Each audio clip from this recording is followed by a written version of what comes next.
What is going on YouTube? My name's Mike, and this is my YouTube channel, and we're going to call it Redbird Ranch. Okay? This is my very first video ever putting on YouTube. I'm doing it with my phone. I do have a GoPro that will be used later on, but bear with me for now, just to get the ball rolling on this.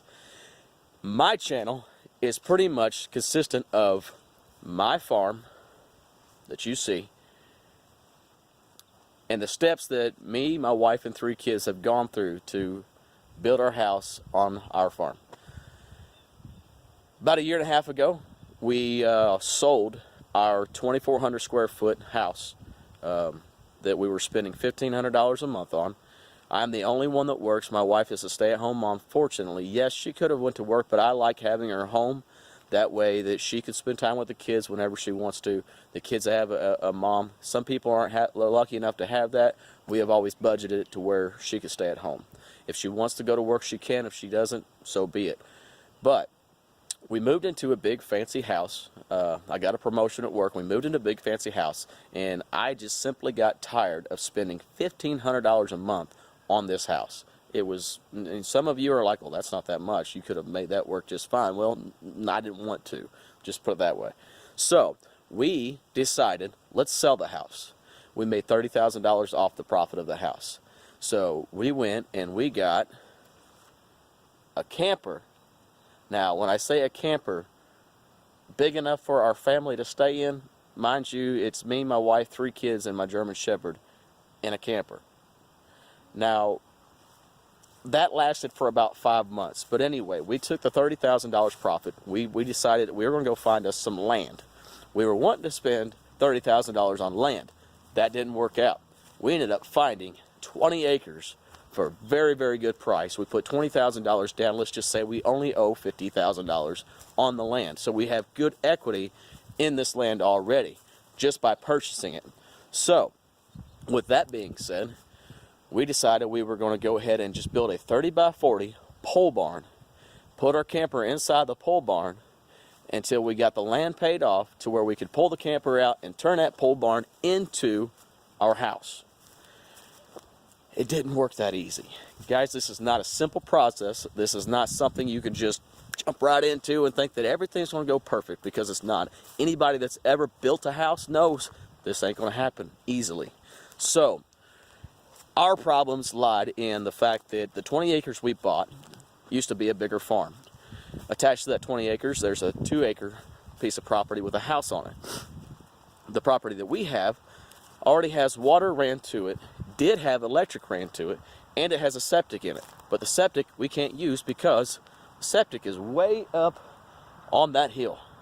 And the house that we're building is way down here. And it didn't work out.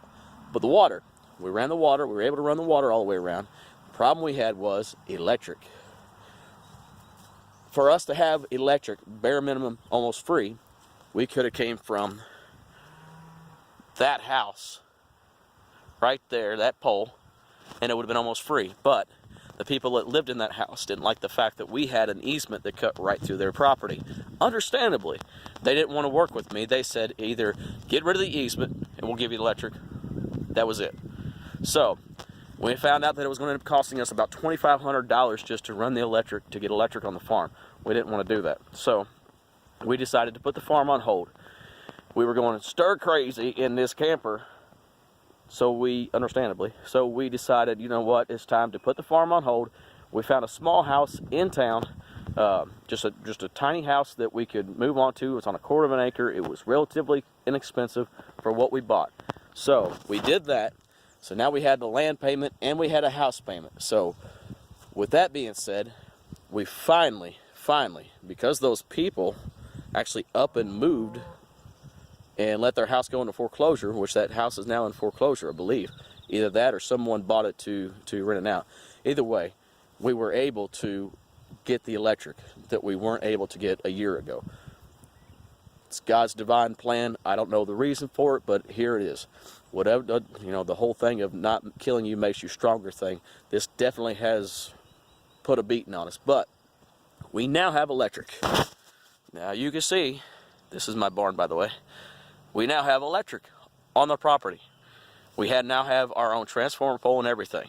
So what we started just a week ago was leveling out the spot for our house.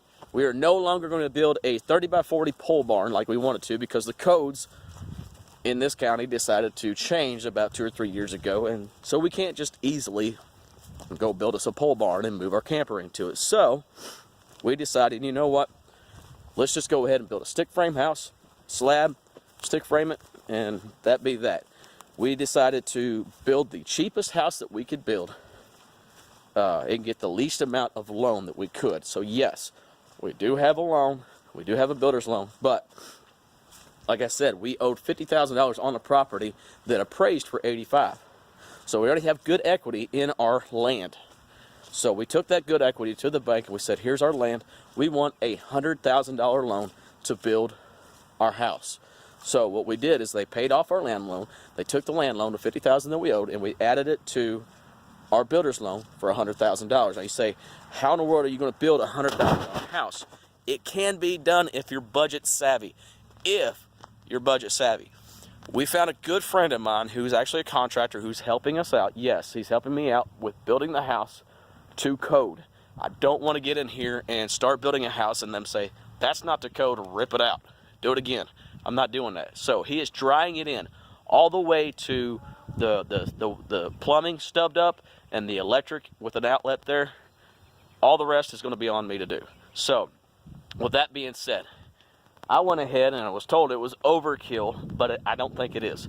I went ahead and had a 400 amp service installed on our property. That way I can run my barn eventually into a shop, and I can run our house up there on a hill, and whatever else I wanted to run, I have plenty of electric to run it. Now you say, well, that's not really budget savvy. No, that's not, but I've been in house after house after house where I've tripped breakers just from not having enough. So I wanted to make sure that I had enough. You don't have to do this, but this is one thing that I didn't want to skimp on. We ended up running our water from way up there on the hill, was where that trailer used to sit, all the way down, all the way around to right there. Right there. So we still have to run our water all the way up to the top of the hill where the house is going to be. So what I did with that, and it's amazing, my neighbor, great guy, grew up on this farm. Larry loaned me what is called a subsoiler, and this handy little thing went on the back of my tractor and laid that pipe right into the ground easily. I'm talking this easy as can be. I didn't think it was going to be that easy. And some people say, well, you can't get it deep enough. You're not going to be below your freeze level. But let me tell you, this thing you see the dirt line? This thing put it in the ground a good 14 to 18 inches easily. So, and all I had to do was drive it, and it fed it right in. Amazing. I've got a video somewhere that I might upload later on just to show you that in action. If you've never seen one, it works great. This, let me give you a rundown on this too. The very first tractor I've ever owned, thank you, Greg, for helping me out on this one. Very first tractor I've ever owned. I bought it for $3,500. It is a 5040 Allison Trammler's tractor. It's got the bucket come with it and everything, and come with a 5-foot bush hog. Love that tractor. It's been great. Had little issues in the beginning, had to clean the tank out, but it runs good now. Also, something else I did, I wanted a truck for the farm. Obviously, you need a farm truck, you need something to haul stuff. So I went and I bought that beauty of a square body Chevrolet 79, and ended up having some more problems that I needed to deal with at the time. It's just more of a project than what I need right now. I need something that I can use that I don't have to put time and money into right away. So I went back to searching, and I found this beauty, which is an 88 Dodge WD-250. It's a 3/4 ton with a dump flatbed, 4-wheel drive. It came with a snowplow, but here in central Kentucky, we get snow, but it's not enough to need a snowplow. So I'm taking the snowplow off. I'm actually trading it for a grader box to cut in my other driveway that we'll be putting in. So now that you have the rundown of everything that we're doing, this is the first video of many. I'm going to take you step-by-step process of everything that we've gone through and the problems that we've had and the hurdles that we've overcome, and I guess maybe help the people, because my wife's on Facebook a lot, and a lot of people are asking questions. She follows the Facebook page, and she's been getting asked questions quite a bit. So I thought, you know what? I've seen the YouTube videos. A lot of the inspiration behind building and everything came from YouTube. So I'm going to go ahead and help some of you people out with pros and cons, things that we've done, things that worked, things that haven't worked. If you like my videos, great. If you don't, if you have something negative to say, hit the road, Jack. I don't have time for that. If this helps you out, please, please hit the subscribe button. Tell me, hey, this works for me. I want to see what happens with this. Oh, by the way, we got a perk test for a new septic, and it passed as of this week. So, a lot of people say get your perk test first. If it doesn't pass, you got a lot of problems. I agree with that, but the guy that dug our perk test does a lot in this county. He said he has absolutely no doubt perk test will pass. Go ahead and do what you need to do with building the house right now. So I did, and he was right. Perk test passed. So, with that being said, always do your perk test first. Site evaluation is a must. If you buy land, make sure it perks. If it doesn't perk, you're going to have a world of problems on your hands to fix the perk test, okay? Could be time. Could just be time. But it's got to be fixed. So, do your perk test first. Then, figure out your water, your electric. Eventually, the house that we build will be, my wife doesn't agree with me on this, but it will be off-grid capable. It won't be off-grid, but it will be capable of being off-grid. So if that power ever goes out, if that water ever stops, I've got everything I need. And part of that is down this hill, my natural spring feed comes out the bottom of this hill. So we actually have a natural spring on our property that I will be one day pumping to a cistern to my house. With that being said, I don't think I have anything else as of right now. A little bit about the property. 20 acres is what we bought. It came with this giant tobacco barn that is actually in very, very good shape. It was all built on a concrete foundation. It's not post in the ground, so it's not rotten. It's not anything else. It needs new tin, but other than that, it's a very, very nice barn. I believe that's everything I need to say right now. So, we will keep you updated from now on. My wife will probably be joining me in these videos later on. I don't know. She might not. She might be behind this camera doing the filming.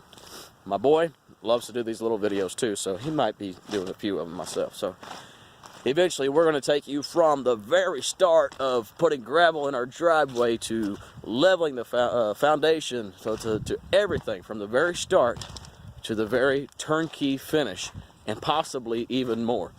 I like gardening. I like raising animals. I'm a very, very big avid of raising your own food, and growing your own food, and eating your own food. Even the tiny little house that we have in town, I have a garden there that I like to grow my own food. So, this is just the beginning of the Redbird Ranch. Stay tuned, subscribe. We'll see you.